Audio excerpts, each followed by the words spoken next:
Greater నామినేషన్ల దాఖలు గట్ట ముగిసిన పార్టీల్లో అసంతృప్తి జ్వాలలు చల్లారడం లేదు. గ్రేటర్ హైదరాబాద్ అక్బర్బాగ్ డివిజన్ టికెట్ ఆశించిన తెలుగుదేశం విద్యార్థి విభాగం నాయకుడు శ్రీకాంత్ రెడ్డి టికెట్ దక్కకపోయేసరికి ఆగ్రహంతో చెలరేగిపోయారు.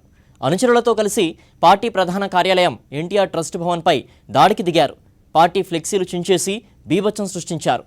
విద్యార్థులు యువజనులను పార్టీ అవసరాలకు వాడుకొని ఎన్నికల సమయంలో టికెట్ ఇవ్వమంటే విద్యార్థులు రాజకీయాలకు పనికిరారంటూ అవమానించారని శ్రీకాంత్ రెడ్డి వాపోయారు. ఇతర పార్టీలో విద్యార్థి విభాగం నేతలు ఎమ్మెల్యేలు ఎంపీలవుతుంటే టీడీపీలో మాత్రం కనీసం కార్పొరేటర్ టికెట్ కూడా దక్కడం లేదంటూ ఆవేదన వ్యక్తం చేశారు. ఇవాళ కరెక్ట్ మేము 10 ఏళ్ళతో టీఎన్ఎస్ పనిచేయడం జరిగింది. ఇవాళ మేము ఏం అడుగుతాం, ఒక చిన్న టికెట్ అడుగుతాం.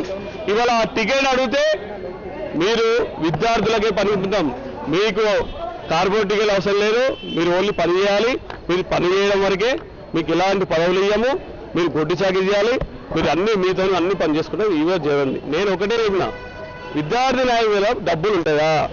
నేను మా ఇన్ఛార్జ్ గారిని అడిగితే నువ్వు 30 లక్షలు ఇస్తే నీకు టికెట్ ఇస్తా అంటే విద్యార్థి నాయకుల డబ్బులు ఎక్కడ ఉంటాయని నొప్పి గుర్తొస్తుంది.